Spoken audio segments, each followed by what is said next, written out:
Oke, good morning, brother sister. Let's join again. Oke, kita ketemu ya di podcast saya yang keempat, The Story of the Business Ethic. Nah, ketemu lagi sama etik, ya nggak? Etik itu adalah 3 kategori yang tidak bisa kita lupakan gitu ya, brother sister ya. Oh iya dong, karena etika itu emang benar-benar harus ada dan apa ya kalau orang Jawa bilang tuh harus cementel gitu tiap harinya gitu ya. Ya, what is the business ethic? Nah, kita ketemu sekarang business ethic. Kalau yang kemarin-kemarin kita ketemu dengan professional ethic ya. Sebenarnya sih kalau professional ethic itu lebih condong etika kita itu di dalam keprofesionalan. Begitu ya. Jangan dibalik-balik. Oke, berarti sister is a way to conduct business activities that the cover all aspect related to the individuals, company as well as the community. Jadi kalau kita sudah bicara tentang bisnis, nah bisnis itu ada etikanya loh gitu ya kan. Nah teman-teman yang sudah memulai bisnis mau dicermatin teman-teman mahasiswa, jadi mau dicermatin apakah bisnis saya selama ini tuh sudah punya etika atau belum ya gitu ya enggak. Oke, kita cek ya, kita bisa lanjut. Nah menurut tokohnya, expertnya adalah Villagers, ini yang udah sangat hit gitu ya bahwa di dalam bisnis etik itu adalah kita belajarnya tentang apa gitu, focus and morals. Nah semuanya itu berkaitan dengan moral value. Seperti apa di situ moralnya? Ya selalu sama dong, ada rights, ada wrong. Ya kan bahwa di dalam moral itu emang ya harus diterapin gitu ya berarti sister ya. Sebagai apa sih Miss penerapannya di dalam sebuah place, kebijakan, sebuah business conduct dan institution. Institution itu ya merupakan satu rangkaian ya kan di dalam moral value untuk mencapai apa? Mencapai etika gitu tadi ya nggak? Balik lagi dong ke etika. Nah kalau tadi sudah disebutin ada satu tokoh, kemudian ini adalah expert yang kedua. Ya kita ketemu sama Hill and Jones itu nanti kalau teman-teman baca ya beberapa referensinya beliau ini asik banget beneran. Jadi nanti teman-teman bisa pahamin between the morals sama ya tadi baik right atau wrongnya ada di situ gitu. Tapi sebagai penambahnya ya untuk business ethic itu biasanya the provides briefing to every company ya, the two leaders when to the consider make biasanya itu make to the strategic untuk apa ya di situ ya. To complex the moral issues. Ya dong, harus ada pakemnya gitu ya kan. Oke. Nah, sekarang kita ketemu sama apa sih yang menjadi tujuan. Itu. Jadi teman-teman sudah harus mulai menata. Contohnya saya mempunyai bisnis kecil-kecilan, Miss. Yang namanya etika itu tidak bisnis kecil, tidak bisnis besar, memang sudah harus ada etiknya gitu. Untuk apa gitu? Untuk increase moral awareness atau moral value. Yang kedua adalah the setting boundaries. Ya enggak? Bisnis aja emang harus ada etikanya, ya enggak? Kayak di kantor perpajakan itu. Kalau nggak ada etikanya pajaknya habis ya. Makanya sudah harus ketemu sama etikanya gitu ya teman-teman ya.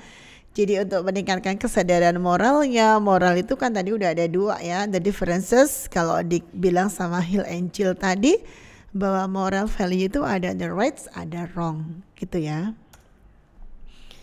Nah di sini bahwa tujuannya itu banyak. Ya nggak tadi udah disebutin. Kemudian yang ketiga adalah ini, improve good relation. Meningkatkan relasi dari teman-teman customer itu bisa lebih baik lagi kalau kita punya etika, ya kan? Customernya kan malah semakin tambah sayang dan akan berdatangan yang the new customer gitu. Benar nggak teman-teman? Jadi begitu, ini ya kita baru tenderan gitu ya. Ini perusahaannya ini besok kita bergerak di bidang contohnya ya produknya batik gitu, kain batik. Oh, kita besok ngambil yang batik Krishna itu aja deh. Kenapa gitu? Itu aja marketingnya bagus loh, attitude-nya. Mesti kan gitu ya enggak? Jadi produknya itu nanti mengikutin, ya kan? Mengikuti di dalam kita menanamkan etiknya tadi, ya enggak, etikanya. Oke, teman-teman, yang terakhir adalah provide motivation. Menjadi sebuah motivasi semua pelaku bisnis. Untuk apa?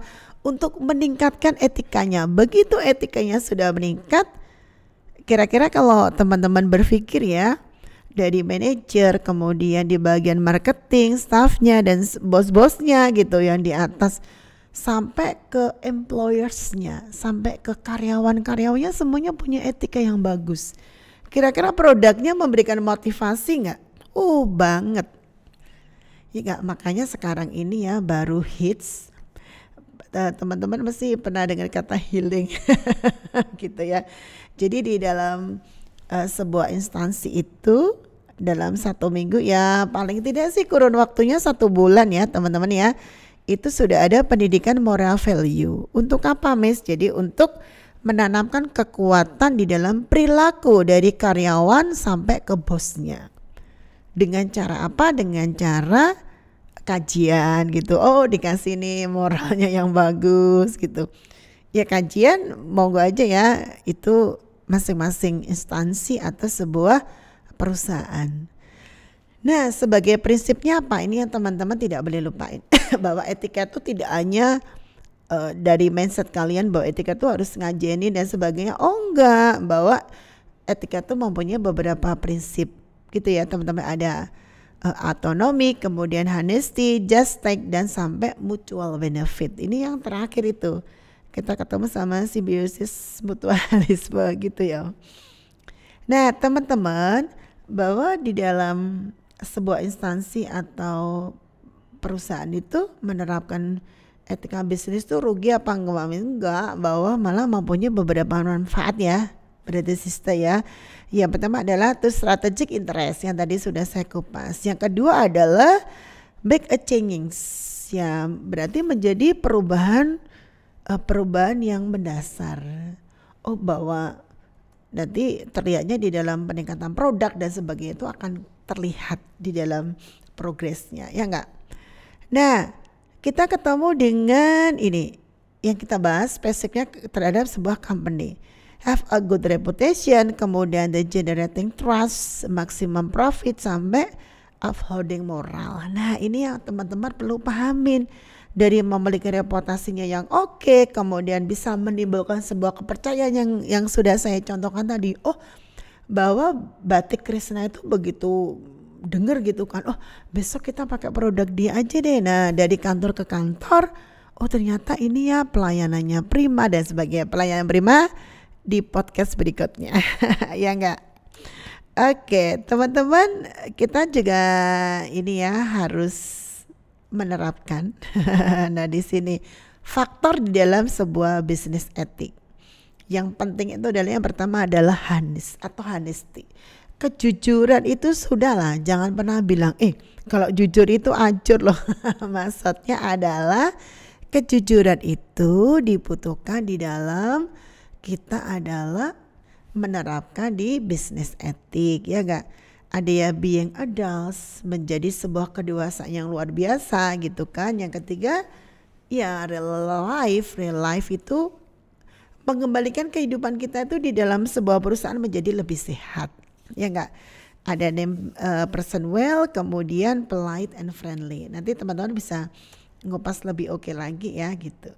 Oke, kalau saya sertai bibliografi gini never mind ya teman-teman ya. Jadi PowerPoint itu boleh aja ya, mau kita saya referensi. Nah di situ terima kasih teman-teman, kita ketemu di podcast berikutnya ya. Jangan lupa di dalam kehidupan sehari-hari, the daily activities, we must know about the skill, knowledge, and attitude. Okay, see you. Please forgive me. Assalamualaikum warahmatullahi wabarakatuh and goodbye.